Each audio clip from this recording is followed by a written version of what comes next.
بنا سمجھے نہیں پڑھی جا سکتی.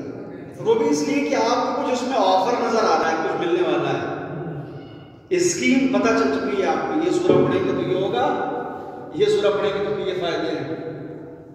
ٹھیک ہے, لہٰذا پڑھتے ہیں. ادروائز کون کتاب پڑھتا ہے اگر اس کے سمجھ میں بھی نہ آئے تو کیوں پڑھے ہیں کسی کتاب کو؟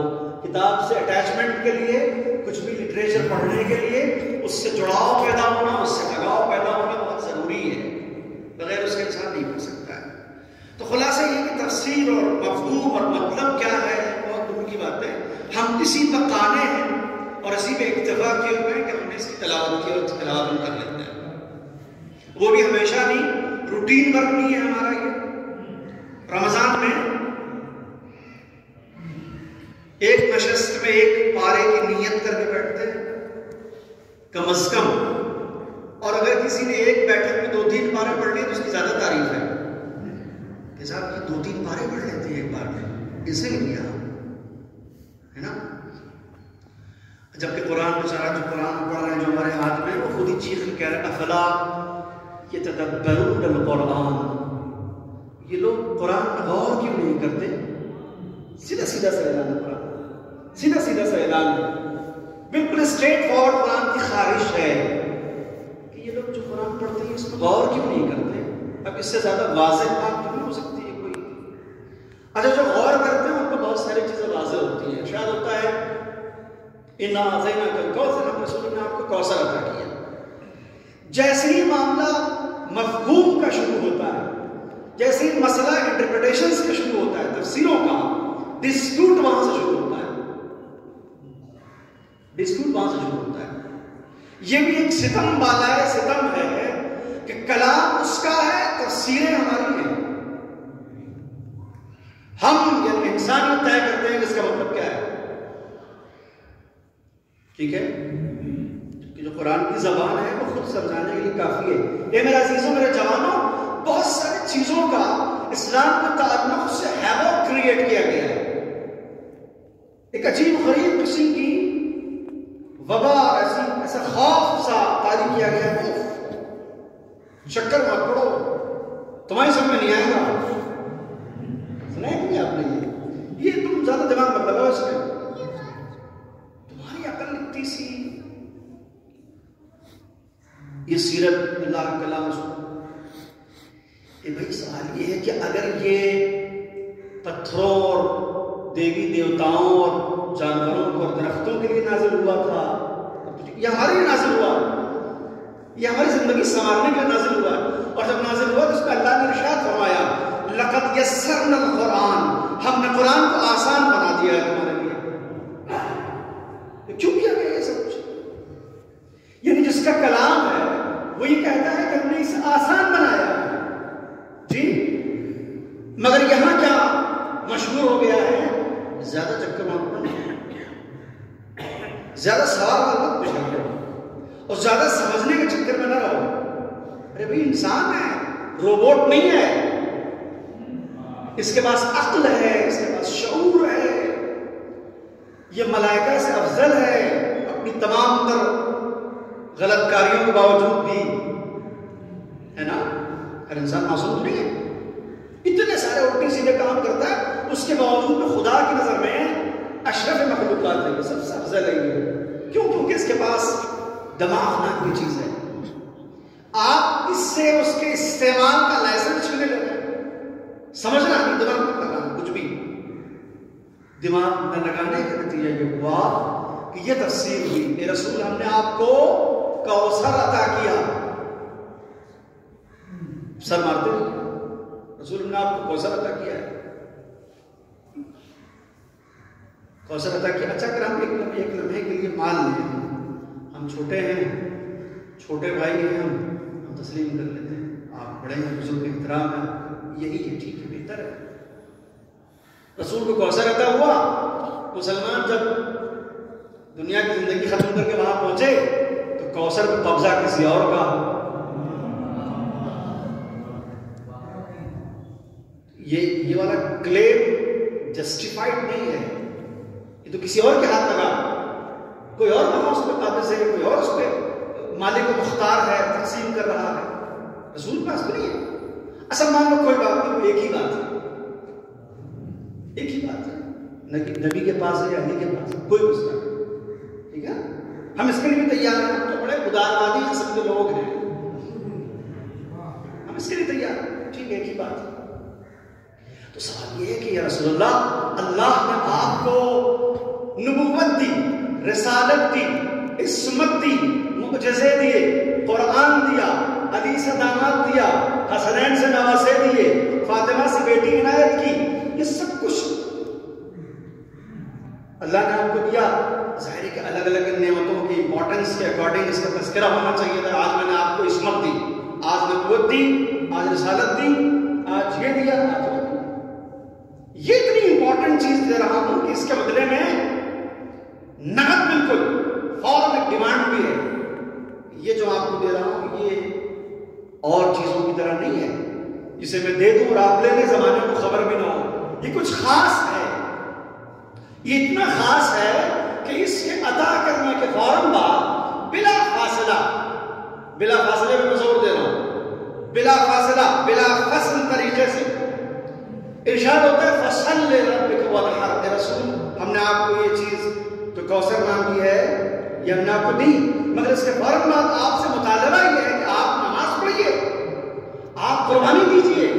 یہ میرے محبوب، ایسی کیا خاص بات تھی، ایسی کیا خاص شے رسول کو عنایت کر دی جس کے دینے کے بعد فوراً شکرانے کا مطالبہ بھی ہے۔ اے میرے پروردگار، ایسی کیا شے تم نے اپنے حبیب کو دے دی جس کے فوراً کے بعد شکرانے کا مطالبہ بھی ہے کہ نماز پڑھو، قربانی دو، یہ کرو، وہ کرو۔ سب کچھ جو رسول کے پاس ہے وہ تیرا دیا ہوگا، بہت کچھ تم نے رسول کو دیا ہے، اتنا کچھ دیا ہے جو پوری تاریخ بشریت میں نہ ان سے پہلے کسی کو دیا، نہ ان کے بعد کسی کو عنایت کیا۔ تو پھر اس میں کیا خاص بات ہے؟ اس میں کون سی ایسی چیز ہے جس کی عنایت کے فوراً بعد اور جس کا تذکرہ کرنے کے فوراً بعد تم نے آواز دی فصل لربک وانحر؟ اے رسول، ہم نے آپ کو کوثر کو دیا، مگر اس کے فوراً بعد آپ سے مطالبہ یہ ہے کہ آپ نماز پڑھیں، آپ قربانی دیں۔ اگر آپ کا ذہن مجھ سے جڑا ہوا ہے تو آخری بات اس آیت کے حوالے سے پھر آگے بڑھتا ہوں۔ آگے ارشاد ہوتا ہے اِنَّا شَأْنَكَ هُوَ الْأَبْتَرُ۔ جی یہاں پہ ڈیبیٹ ہے تھوڑی سی، کوثر سے کیا مراد ہے؟ اس پہ ملت مسلمہ میں الگ الگ رائے۔ کسی کا کوثر سے مراد کوثر ہے، کسی کا کوثر سے مراد کچھ اور ہے، کوئی نعمت ہے، وہ جنت میں جو دودھ کی نہر ہے وہ مراد ہے، حوض کوثر مراد ہے، ٹھیک ہے؟ علماء اہل بیت نے کہا کہ نہیں، اس سے مراد جو ہے وہ کون ہے؟ شہزادی قوم ہے، کوثر سے مراد شہزادی قوم ہے۔ اچھا، یہ بھی ایک بڑا مسئلہ ہے کہ اب کوثر سے مراد یہ نہیں وہ ہے، یہ تو کہہ دیا گیا۔ اس سے ہوتا یہ ہے کہ کئی دشکوں کے لیے مخاطبین ڈسٹرب ہو جاتے ہیں، کئی دہائیاں اس جر و بحث میں لگ جاتی ہیں کہ اس میں ہے کیا مراد۔ جیسے مثال کے طور پر من کنت مولا ہوں فہذا علی مولا، جس کا میں مولا ہوں اس کے علی مولا، ٹھیک ہے؟ اب یہ ہوگا کہ صاحب یہاں مولا سے مراد دوست ہے، ایک شوشا چھوڑ دیا بیچ میں دراصل، اب اس میں جو ہے وہ مولا سے مراد دوست ہے، ٹھیک ہے؟ اب وہ کافی زمانہ لگ گیا اس میں، اب آپ صحیح کرتے رہیے اس کو کہ وہ رسول کا مطلب یہ تھا کہ جس کا میں دوست ہوں اس کے بھی دوست ہے، ٹھیک ہے؟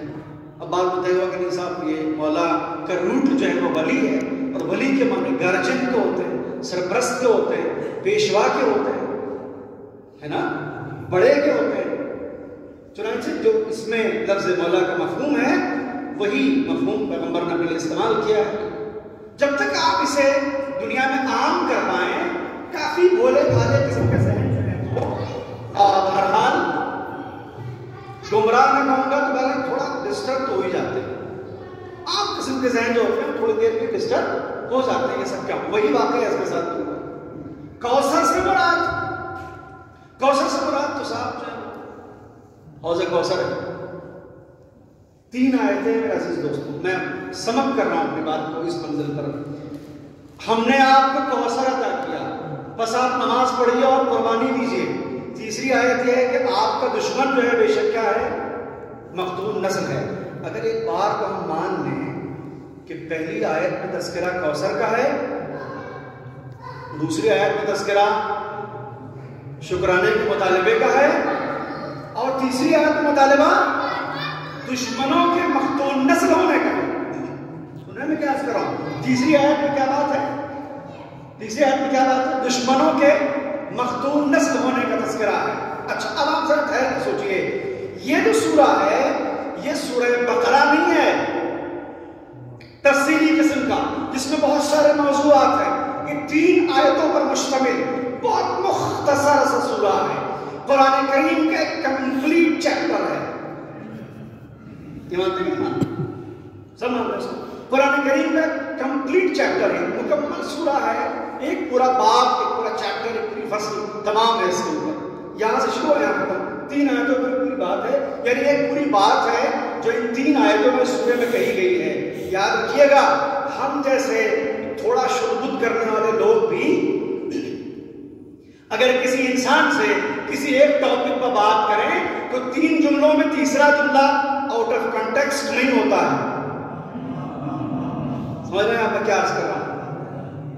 اگر ہم کسی سے کسی ایک موضوع پر بات کریں تو 3 جملوں میں تیسرا ہی جملہ irrelevant نہیں ہوتا ہے، آؤٹ آف کنٹیکسٹ نہیں ہوتا ہے۔ پہلے جملے میں گفتگو کا موضوع کچھ اور ہے، دوسرے جملے میں وہی موضوع، تیسرے جملے میں کچھ اور بات کہی گئی ہے۔ ایسا ہوتا ہے کہ دنیا میں سنا ہے آپ نے کہیں؟ دیکھا ہے آپ نے ایسا ہوتا ہے؟ ہم اور آپ ایسی غلطی کرتے ہیں؟ جب ہم اور آپ یہ غلطی نہیں کرتے تو جو خالق کلام ہے،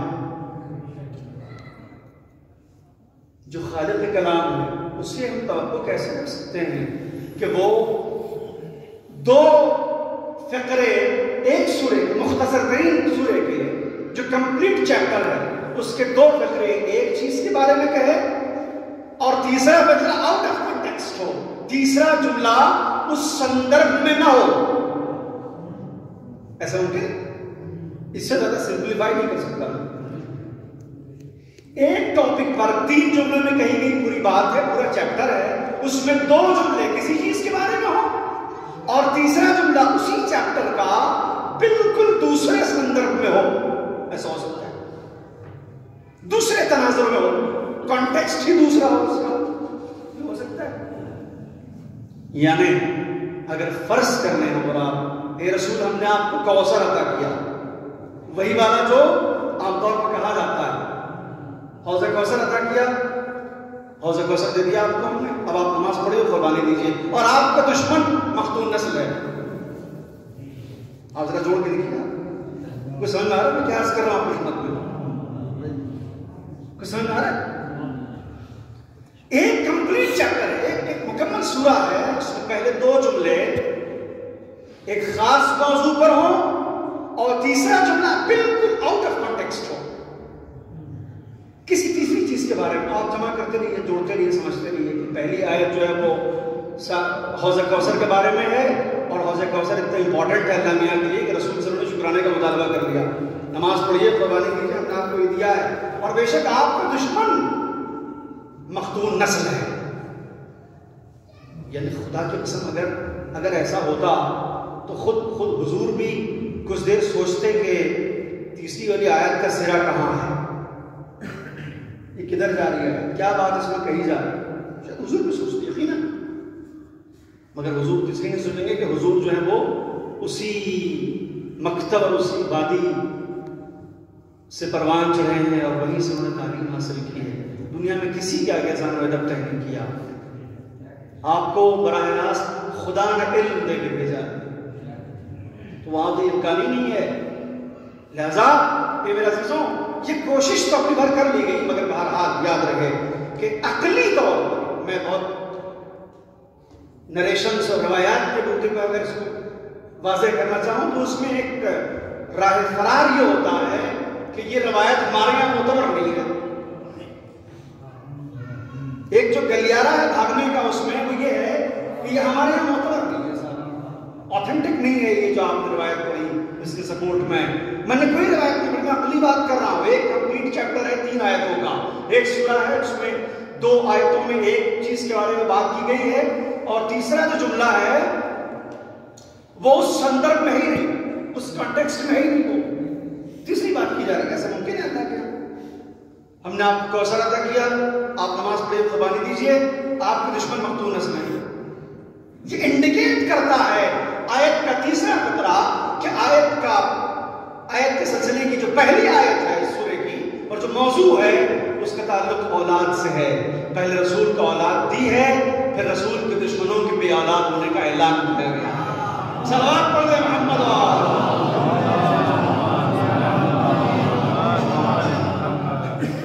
اور ہمارے یہاں پہلے رسول کو اللہ نے اولاد دی اور اولاد دینے کے بعد یہ اعلان کیا کہ بے شک یہ لوگ جو تانے مارتے ہیں کہ رسول مختون نسل ہیں، ان کی کوئی اولاد نہیں ہے، آپ نہیں، آپ کے دشمن مختون نسل ہیں۔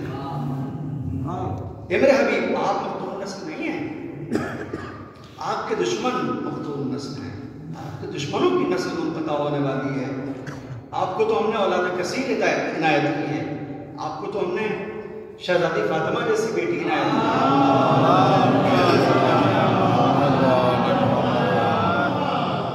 آپ کے دشمن مختون نسل ہیں، آپ کیوں ہوتے ہیں؟ اور یہ بھی یاد رہے کہ یہ اصول بھی اللہ کا بنایا ہوا ہے۔ میں یہ جملہ پہلے بھی کہہ چکا ہوں، رامپور میں جو بات آہستہ سے کہی جائے ضروری نہیں کہ وہ معمولی بات ہو، وہ بھی خاص بات ہے۔ یہ اصول بھی اللہ نے بنایا ہے، لَإِن شَكَرْتُمْ لَأَزِيدَنَّكُمْ، اگر تم شکریہ ادا کرو گے تو ہم تمہاری نعمتوں میں اضافہ کرتے چلے جائیں گے۔ ظاہر ہے کہ رسول نے فاطمہ جیسی نعمت پانے کے بعد قرآن کے اس آیت کے روح سے نماز بھی پڑھی ہوگی شکرانے میں، اور قربانیاں تو بہرحال اب تک دے رہے ہیں، رسول والے اب تک قربانیاں دے رہے ہیں۔ اللہ نے وعدہ کیا ہے کہ اگر شکرانہ ادا کرو گے تو ہم تمہاری نعمتوں میں اضافہ کر دیں گے۔ ایک بیٹی کی رسول کو نعمتوں میں اضافے کا حال یہ ہوا کہ آج دنیا کے ہر گوشہ و کنار میں آپ کو اولاد رسول مل جائیں گے۔ محلہ بنی ہاشم اور مدینے سے بہت دور اسی شہر رامپور میں کتنے سادات ہیں، سوچیے ہندوستان کے گوشہ و کنار میں دور دور بستیوں میں کتنے اولاد رسول پائے جاتے ہیں۔ یہ سب کیا ہے؟ یہ سب کچھ اس اصول کے پیش نظر ہے جو اللہ نے بنایا۔ لَإِن شَكَرْتُمْ لَأَزِيدَنَّكُمْ، تم شکریہ ادا کرو گے تو ہم نعمتوں میں اضافہ کرتے چلے جائیں گے۔ اللہ کے رسول نے شکریہ ادا کیا، اللہ کی جانب سے نعمتوں میں اضافہ جاری رہا۔ تو خدا نے رسول کو فاطمہ جیسی بیٹی عنایت کی۔ نہ جانے کیا کچھ سوچا تھا میں نے والدین کے حوالے سے پڑھنے کے لیے، مگر اس آیت اور اس سورے کا ایک کانسیپٹ ہمیشہ تک کے لیے، جب تک آپ کو یاد رہے یہ بات، میں یاد رہوں گا میری سے یاد رہے، یہ بات یاد رہے آپ کو کم از کم، سوچا کہ یہ بات واضح کر دوں کہ آج کی اس محفل میں تحفۃ ہمارے جوانوں کے ذہن میں رہے کہ اس 3 آیتوں والے سورے کو سمجھ لیں، دنیا میں کوئی بات کرے اسے کہہ سکیں۔ اللہ جو ہے آؤٹ آف کانٹیکسٹ بات نہیں کرتا ہے، خاص کر جب ایک سورہ چھوٹا سا 3 آیتوں میں چھوٹا سا سورہ ہو۔ اللہ کے رسول کو ان حالات میں خدا نے بیٹی عنایت کی جن ایام میں اسی عرب میں جہاں رسول زندگی گزارتے تھے، وہاں کے تہذیب کا اور وہاں کی تمدن کا عالم یہ تھا کہ وہ آدمی زیادہ فخر کرتا تھا جس نے جتنی زیادہ بیٹیاں دفنائی ہوں۔ یعنی عرب میں اس معاشرے میں، اس سوسائٹی میں، اس سراؤنڈنگ میں رسول کو اللہ نے بیٹی عنایت فرمائی جس معاشرے میں وہ آدمی اتنی چوڑے میں رہتا تھا۔ عام زبان میں کہوں بھائی دیکھو ایسا میری مجھ سے مقابلہ مت کرنا، مطلب میں نے جو ہے وہ 3 بیٹیاں میرے یہاں ہوئیں اور میں نے تینوں زندہ بنا دیا۔ غور کر رہے ہیں، بہت ہے پڑھ رہا ہوں بنا چیخیں چلائے اور ذوق لگائے، ٹھیک ہے نا، آپ اسی طرح سن لیجیے۔ ان حالات میں اللہ کے رسول خدا نے بیٹی ہے،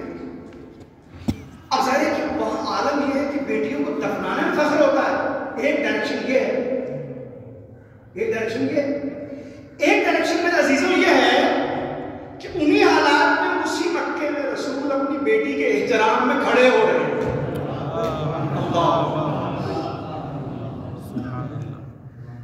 ایک طرف اس معاشرے سے سامنا ہے اور اس سماج کو سجانا سنوارنا سدھارنا ہے جہاں بیٹیوں کو دفنانا فخر ہے.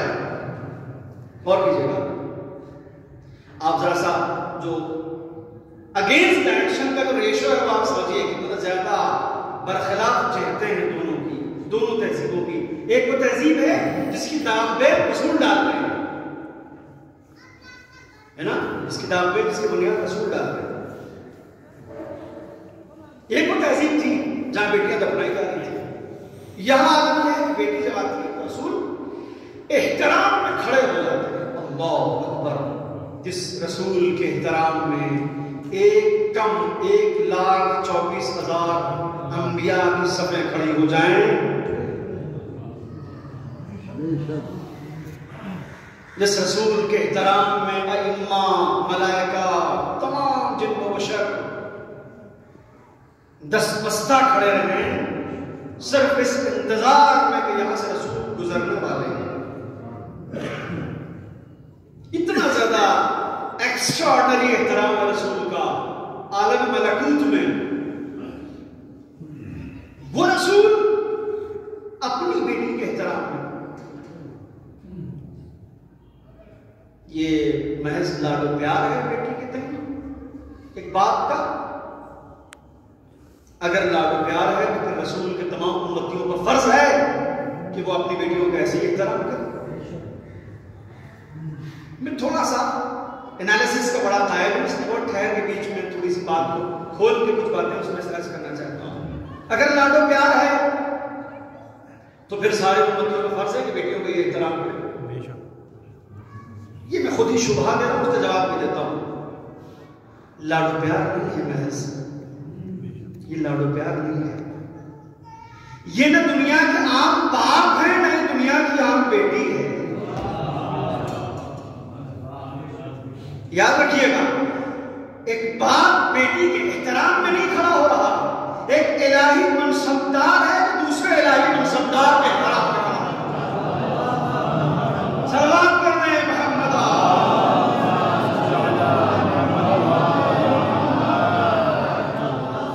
ایک معصوم ہے جو دوسرے معصوم کے احترام میں کھڑا ہو. یہ ایسا سمپل معاملہ نہیں ہے کہ ایک باپ بیٹی کے احترام میں کھڑا ہو رہا ہے. وہ تو بڑا نیچرل سے لگتا ہے آج کے زمانے میں کہ کچھ ایکسٹرا ریسپیکٹ دی جا رہی ہے. بہت کچھ ایسا جو ہضم ہو جانا چاہیے تھا نہیں ہوتا ہضم امت سے. یہ کیسے ہضم ہوتا تھا؟ کون سے ڈیفینڈ کرتا 1400 برس کے بعد یہ پریکٹسز کیوں تھی اور اس کے پیچھے کیا لاجک تھا، اور پھر کون سے ڈیفینڈ کرتا؟ مگر حضور نے بتایا کہ نہیں، یہ معاملہ صرف اس کا نہیں ہے، یہ ام الائمہ ہے، اماموں کی ماں ہے. اللہ، یہ اماموں کی ماں ہے، ان کا احترام ہے. پوچھا بیٹی عورت کے لیے سب سے بہترین زیور کون سا ہے؟ یہ بات آپ کی سنی ہوئی ہے، مجھے یقین ہے آپ کی وجہ سے سنتے ہیں کہ واقعہ آپ کو سنا ہے. مگر میں اپنی مزاج کے مطابق جس طرح باتوں کو پیش کرتا ہوں اس کو ٹھہر کے میں پیش کرتا ہوں. میری بھی ہوئی گئی ہے تو 10 سال ہو گئے، بہت سو کی آپ میں سے ہو گئی ہوگی، کچھ جوانوں میں رہ گئی ہوگی. عورتوں کی نفسیات یہ ہوتے ہیں کہ انہیں زیور بڑا عزیز ہوتا ہے. ٹھیک ہے، زیور انہیں بڑا عزیز ہوتا ہے، بہت عزیز ہوتا ہے زیور انہیں. کتنے ہی بن جائیں کم ہے،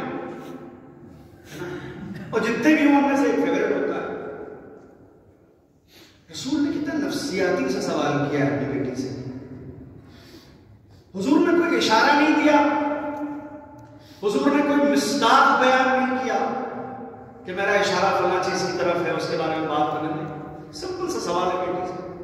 بیٹی عورت کے لیے سب سے اچھا زیور کون سا ہوتا ہے؟ جتنے زیور ہوتے ہیں گلے میں، ہاتھ میں، ہے نا، کسی ایک کا نام لینا چاہیے تھا. شوق بند، گلا بند، کون سا کیا، اور ہاتھ میں کیا، پتہ نہیں کیا کیا نام ہوتے ہیں. بی بی زینب نے کہا کہ یا رسول اللہ یا ابتا، عورت کا سب سے اچھا زیور یہ ہے کہ نہ وہ کسی نامحرم کو دیکھے نہ کوئی نامحرم اسے دیکھے. یہ جواب ہے، یہ بھی آپ کو سناؤں. سوال یہ ہے کہ یہ کوئی معمولی سے جواب ہے جس میں صرف ایک درس ایک میسج ہے اور بس، یہ اس میں بہت بڑا فلسفہ چھپا ہوا ہے. بی بی زہرا جو ہے وہ دنیا بھر کے مومنات کے لیے آئیڈیل ہے. ٹھیک ہے، پردہ جیسے مخصوص مسائل کے علاوہ جو عورتوں سے مخصوص ہیں اس کے علاوہ تمام مومنین کے لیے بھی آئیڈیل ہے. یہ بھی میں انڈر بریکٹ واضح کرتا چلوں. یہ بہت وائٹل سا پوائنٹ ہے. بی بی زہرا کو آپ لمیٹڈ نہیں کر سکتے کہ وہ صرف خواتین کے لیے ماڈل ہے. نہیں، ان کے لیے عنوان نہیں ہے، ان کے لیے نمونہ عمل نہیں ہے صرف، بلکہ مردوں کے لیے بھی نمونہ عمل ہے. خدا سے خوف، اللہ کی عبادت، رسول کی اطاعت، ٹھیک ہے نا، امام کی اطاعت، ان سب مسائل میں وہ مردوں کے لیے بھی نمونہ عمل ہے. اس لیے نمونہ عمل ہے کہ بی بی زہرا کے لیے ان کے تمام تر عظمتوں کے باوجود والد صاحب کو ابا کہنے کے علاوہ رسول اللہ ماننا واجب ہے. جی، بی بی زہرا کے لیے ابو الحسن کہنے کے علاوہ یا امیر المؤمنین کہنا واجب ہے. وہ ان کے امام ہیں، وہ ان کے لیے امام ہیں. اور کر رہے ہیں، ان کے پہلے امام ہیں اور ان کے زمانے میں وہی امام تھے. اسلام کی خدمت میں یہ سب کے لیے نمونہ عمل ہیں، سب کے لیے آئیڈیل پرسنالٹی ہیں، سوائے مسائل کے جس میں خواتین کا پردہ ظاہر خواتین سے متعلق ہے. خواتین کے لیے اس حوالے سے نمونہ عمل بھی ہے. آپ کی خدمت میں اسلام نے فرمایا کہ ان کے لیے تو زیور سب سے اچھا یہی ہے کہ نہ وہ کسی نامحرم کو دیکھے نہ کوئی نامحرم. ایک بار تو آپ سوچ لیجیے ذرا سا، ایک لمحے کو فرض کر لیجیے، assumptions تو منع نہیں کیا گیا.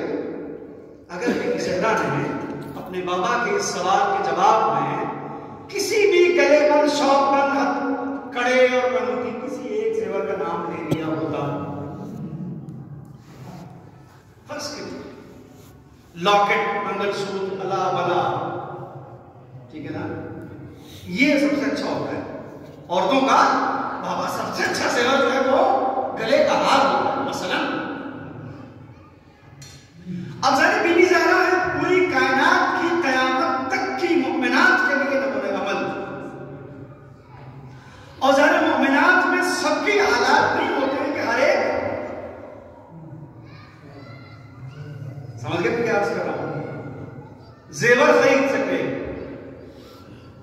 وہ مومنہ عورت بیچاری جو بی بی زہرا کو سیدہ عالمیان سمجھتی ہو، وہ تو مرتے مر جاتے ہیں، اس کا دم گھٹ جاتا ہے کہ بی بی زہرا کو یہ والا زیور بڑا پسند تھا، میری حیثیت ہی میں خرید ہی نہیں پائی. نہیں توجہ فرمائی آپ نے کیا سے اللہ، میرے شوہر کو اتنے پیسے ہی نہیں ہے کہ میں گلے کا ہار خرید سکوں. بی بی زہرا کو بڑا پسند ہے یہ والا زیور، میں کیسے خریدوں، میرے پاس تو پیسے نہیں ہیں. میرے بڑا ارمان تھا اپنے لیے نہیں، مجھے تھوڑی پسند ہے. بی بی زہرا کو بڑا پسند تھا یہ والا زیور. میں تو اس لیے چاہ رہی تھی کہ یہ والا زیور میرے پاس ہونا چاہیے. سمجھ رہے ہیں میں کیا عرض کر رہا ہوں؟ میں تو اس لیے آپ سے کہہ رہی ہوں کہ یہ والا زیور دلائیے چونکہ بی بی زہرا کو پسند تھا. اب مرد بیچارہ غیرت کو بیچے، ایمان کو بیچے، کیا کرے بیچارہ؟ کیا کرے بیچارہ؟ ہماری قوم کو بھی بی بی زہرا کے پسند کا زیور، وہ بھی جو بیوی کو پسند ہو اپنی والی کو بھی، بہت بڑی بات ہے. یہاں تو تبرک کے لیے قرض لینے کا آمادہ ہو جاتے ہیں. مجلس کا تبرک اچھا ہونا چاہیے، اس کے لیے ایک مومن قرض بھی لے لیتا ہے. ہمارے اس قسم کے جیادے لوگ پڑے ہوئے ماشاءاللہ، تو یہ بھی کرتا بیچارہ. ایک تو بیوی کو چاہیے، دوسری بی بی زہرا کی پسند ہے، اب کچھ بھی کرنا پڑے.